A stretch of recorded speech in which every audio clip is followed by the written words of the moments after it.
What makes a good flipper? I hear people describing knives all the time as having good action, and I wasn't really sure what that really meant.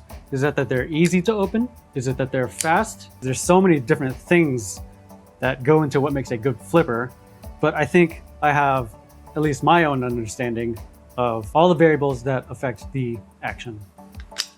To demonstrate, I've got these big chonker 3D print models. Thank you to Kate for printing these for me. I designed them and I knew that they're gonna be so many inches big, but then seeing them in person, I was like, this is ridiculous.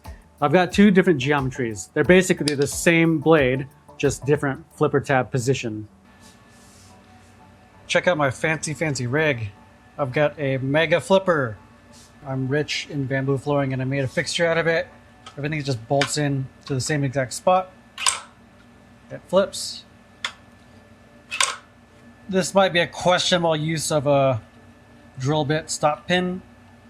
If it shatters, well, I'm wearing safety glasses.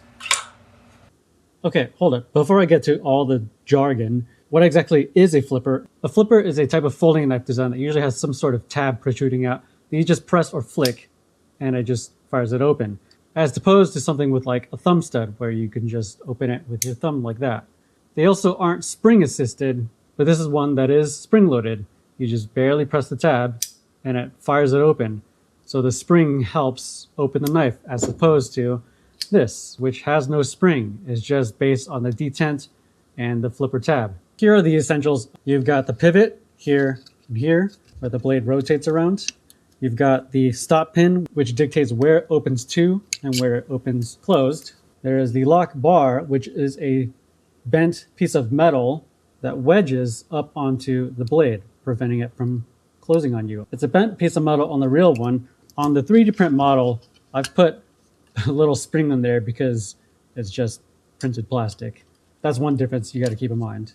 Then there are the bearings or the washers, depending on what they're using in the knife. Then there's the detent, which is a little ball that sits into a hole in the blade when it's closed. And this gives you that click when it closes and also resists it opening a little bit. So you can apply a little bit more pressure before it actually fires open. There it is there. Also, I guess there's a big question is why not just go with something that's spring assisted so that it's always fast? There's just an elegance factor for me. And I think a lot of other people would agree, is they're just fidgety, they're fun. There's an elegance to the knife just being smooth and, I don't know, like crisp, clean. Whereas the spring one, it's like, it's fast, but I don't like closing these. Like, I don't like that. Whereas this, like, you're not paying attention, it might not open all the way. But I like playing with a knife that just like feels good, that like has all these variables dialed in. All right, back to all this stuff. The tricky thing that I've noticed is, I mean, this works, but trying to get the detent strength the same between these two has been a real nightmare. I've tried rigging it up so that I just drop weights and it fires it, but the problem is no matter how much weight I put onto it, the acceleration from gravity is always the same. Even if I put 20 pounds in here, the acceleration is still the same and it doesn't fire these quite as fast. It needs some more springiness to it. And so the rubber bands have been working really well. So basically I've got two different designs. They have the same critical dimensions like the lock bar length. I'm using the same spring. It's the same distance relative to each lock bar. Same detent location relative to the pivot. Same stop pin location. You get the idea. Very scientific. Let's talk about detent strength a little bit. On lino locks, frame locks, compression locks, anything with like a lock bar, generally they have a detent ball that sits into a hole in the blade. And so with the spring pushing that ball up into that hole, it's going to resist some force. Axis / crossbar locks, button locks, probably some others out there don't really have detent balls. They do their detents a little bit differently. So detent strength is a function of the ball size. The bigger the ball, the steeper the angle you get relative to the edge of the hole. How high does this ball protrude out of this frame? How much spring force is pushing that ball into the hole in the blade? how much of the ball is actually sitting into the blade. So if it was sitting a little bit further out like this, it's going to be weaker.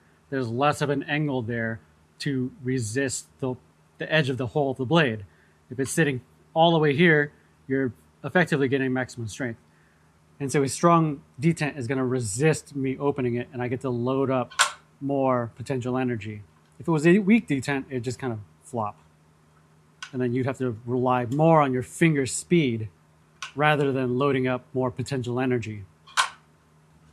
Friction is another variable. On these, I'm just setting them so they spin loosely. These guys are sitting on bearings, which are very low resistance, but some knives have washers. I really like washers, but they can have a little bit more friction, and then a lot of the friction comes from the detent ball itself, the spring pressing that ball onto the side of the blade.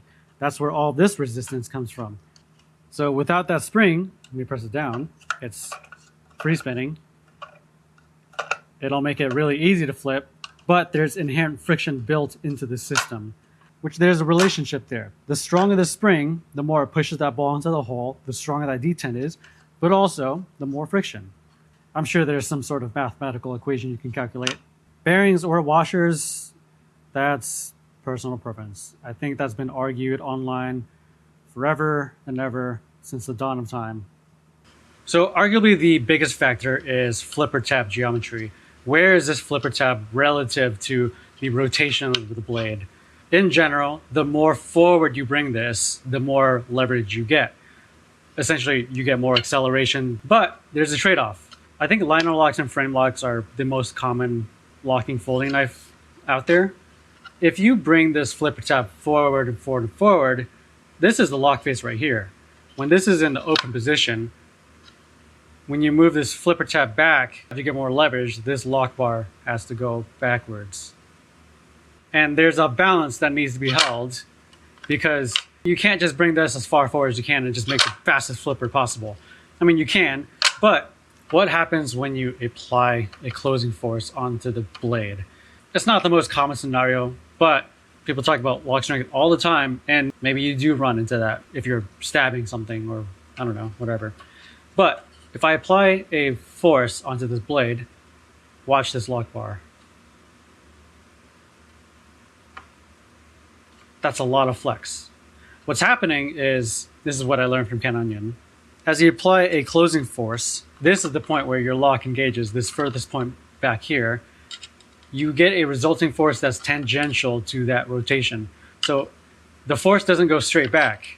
Now, because this point is so far back, instead of here, you got your point all the way back here, you're going to get a perpendicular tangential force that is effectively bending the lock bar upward. This one is designed to be a little bit extreme just to showcase the effect, but it's something you got to consider. Let's put some weight on the tip of the knife.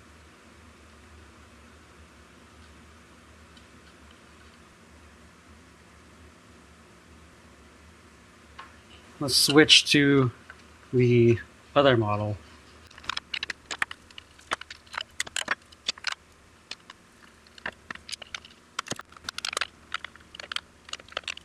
Let me hang the weights off of the tip again, and you can see how much deflection it has on there. This is the same amount of weight.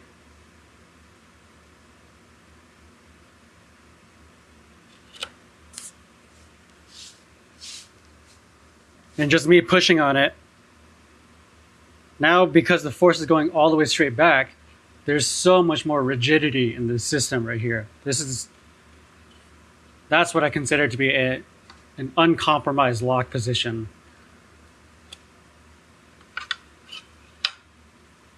But of course, it doesn't flip well. This is with the flipper tab just straight up, right above the pivot. Compare that to this blade. You can see the difference in the flipper tab position. This one that's sitting forward is just going to have so much more leverage compared to this one. But this is going to be the strongest position you're going to get in a liner or a frame lock. But you just don't see it because the flipper tab is just not in a good spot. Like it just, like if I flick harder, then it works. But sometimes it works, sometimes it doesn't. The other variable that affects, not in a good or bad way, of the flipper is mass. There are some knives with a lot of mass towards the center, and then there's some knives where there's a lot of mass towards the tip. And that's going to affect how it deploys. What is this phenomenon? It's conservation. Conservation of angular momentum. If you've ever seen the videos of an ice skater that have their arms splayed out, they're spinning, and then they bring the arms in, and all of a sudden they start spinning faster, this is the phenomenon that I'm talking about. So if you have a blade that has a lot of its mass towards the center, it's going to flip pretty fast because all of the mass is rotating around here.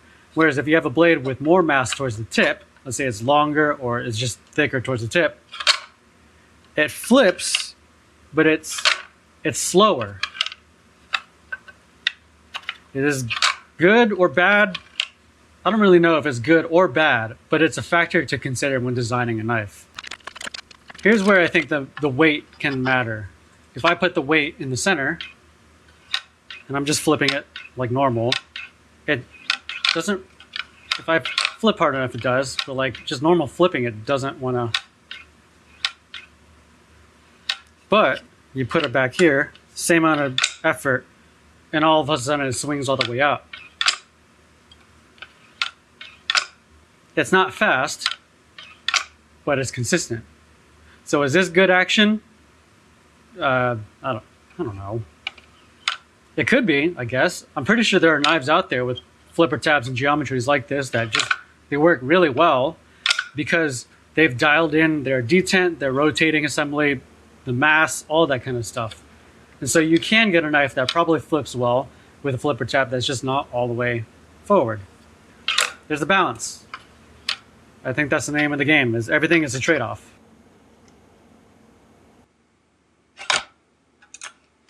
Okay, so I'm doing some tests here with the 0 degree model. That's what I'm going to call this one, with the flipper tab directly above the pivot. Sometimes it flips okay, sometimes it doesn't. I think that's just variance in the friction and the rubber band stretchiness and also the release of the detent. With these 3D print models, the detent, the lock bar is bending a noticeable amount from the detent holding onto the blade.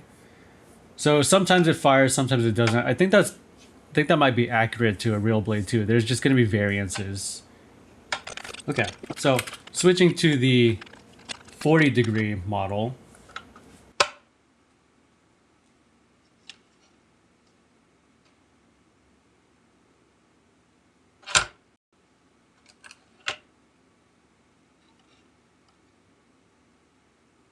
Keeping the weight towards the center. I mean, immediately I could just tell that this is firing way faster and is more consistent. It basically fires and opens every time. And I'm noticing sometimes that it's releasing a little bit earlier than the 0 degree model. So that means the detent's actually marginally weaker and it's still opening a lot faster. Comparing the slow-mo here, we've got the 40 degree model up top and the 0 degree model on the bottom. There's just so much more speed with the 40 degree model. And I'm looking, when I slow it way down, just looking at the opening frames, the first few frames are opening about the same rate, and then after that, it's just getting more acceleration time. So at this point, the 0 degree model has lost all of the acceleration, so it's relying purely on momentum now to finish the opening. Here's a comparison where the 0 degree does open all the way. And it finishes opening, but it's just barely. And then if we go frame by frame, the release point is about the same, comparing the rubber band length. It looks like this one on the bottom, the rubber band's held on for a little bit longer, and that might have contributed to it actually opening all the way.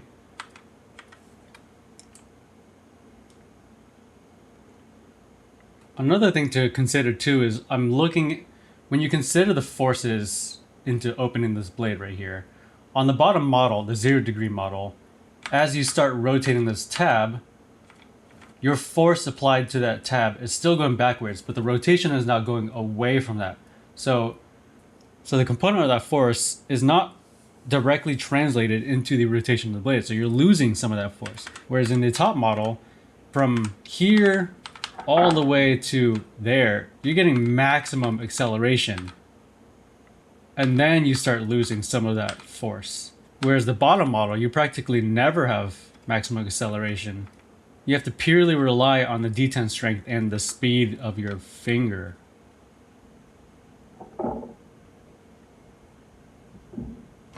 Okay, so now I'm testing the 0 degree model with the weight towards the end. It still looks a little sluggish. Actually, it's more sluggish than before, but it's opening more consistently. That weight carries it all the way towards the end.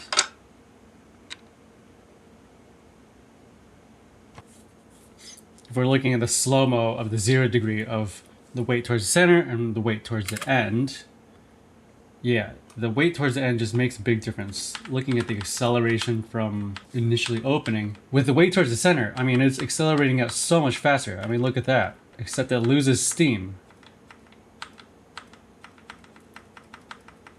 So the bottom one, where the weight is all the way towards the tip, it's significantly slower. But yeah, the weight makes a difference. Just for comparison, this is both models with the weight towards the end, just to see the difference in acceleration. And then here we have the 40 degree model comparing the weight at the center and the weight towards the tip. And they both open really well. You could definitely tell one's faster. I'm curious what that translates to as far as feel. Really interesting to see though. Okay, I learned a few things from that. I thought it was really interesting. And then playing with these knives again kind of gives me a little bit more context. So this would be the worst example. This is a spring-loaded Kershaw that I've lost the spring of. I mean, look at where the flipper tab is. By the time you lose that flipper tab, this is what they call a deployment angle, and it's related to where that flipper tab is. And because it's got a weak detent, I mean, I've lost the spring, and the flipper tab's not in a great place. Like, this is an extreme of the worst flipper. And there's a lot of friction. Even without the spring pushing onto it, like that washer assembly's got a lot of friction. And then this spring, I don't know why, but that spring's insanely strong. So yeah, that's a lot of friction. A knife like this is kind of like a push button tab instead of like a light switch. This has a strong detent. It's a long blade. So most of the time it's not going to flip super fast, but it always flips. Even with, like, if I'm trying to be really gentle. And there's still some friction there. It's not an easy drop shot, but the weight, the bearings in it, and the detent, it just makes it easy to open. This button lock has I think a pretty decent detent. It has a flipper tab that's very far forward. And there's quite a bit of mass actually towards the front. So like this also isn't a super fast flipper, but it always opens. Does sound play into action? Because if it does, this doesn't tick the box for me. I don't like the way this feels and sounds. I'm just gonna be honest. That might be because the all G10 frame, there's like very little metal and titanium there. It just doesn't, maybe because of the button detent combination too. I don't know. It flips easy, but it doesn't spark joy. And then similarly with this has a flipper tab very, very far forward. It's got a lot of mass in there, strong detent, and even a very slow open, it opens pretty much all the time. And then if I want to be faster, actually it's harder to be faster because all of that mass. I don't know, it's easy to open, and of course I don't really know what good action means, but this doesn't spark as much joy. Okay, so front flippers, this is where it gets interesting. Because of where that flipper tab is, it doesn't get in the way of where that lock is. So this is a 3D print template of it. You can see that lock bar is directly under the pivot, which is where you want it. And this flipper tab, relative to where it's rotating, has a ton of leverage. So if you can flip it, it flips very fast, very strong. But ergonomically, it's awkward as hell. It took me so long to learn how to freaking open a front flipper. And most people, even a lot of knife people, don't do front flippers that often. Like there's definitely a crowd of people that like front flippers, but it wasn't really for me. And even for a lot of knife enthusiasts, it's not, I don't know. But I mean, it opens so fast. And there's something to be said for that lock position being right there. This is my second folder that I've ever made. When I made the front flipper, I wanted something that was easier to open. And so I went to a back flipper. And it's just not, I think this is what you consider having good action, because it takes very little effort. I mean, it's a strong, snappy detent, but it's still easy to open. And it opens relatively quick, really smoothly. Like if I try to not open it, then sure, yeah. But it's got a good snappy detent. It doesn't have much friction, but it's just not as fast. Ideally, I'd like the best of both worlds on my next design. I want the ease of just being able to pull the flipper tab back, but I want the lock position right here, and I want that speed. And I like how minimal it looks when it's open. That's what I want. I want a combo of both. Hopefully that was helpful, or at least maybe entertaining. Thanks for watching. If you have any questions or corrections, let me know. And also, if you'd like to support this channel and the videos that I make, I've got a Patreon. There's a Discord on there, which is where I hang out online most of the time instead of social media and stuff. And also there's some video extras here and there, like early access and behind the scenes and some tips and tricks and stuff like that. And finally, I've got merch now. This is my first t-shirt design. It's taken me years to get to this point. I was trying to find the best shirt and print company that I could. And so that's why it took so long. And I think that's it. Thanks for watching.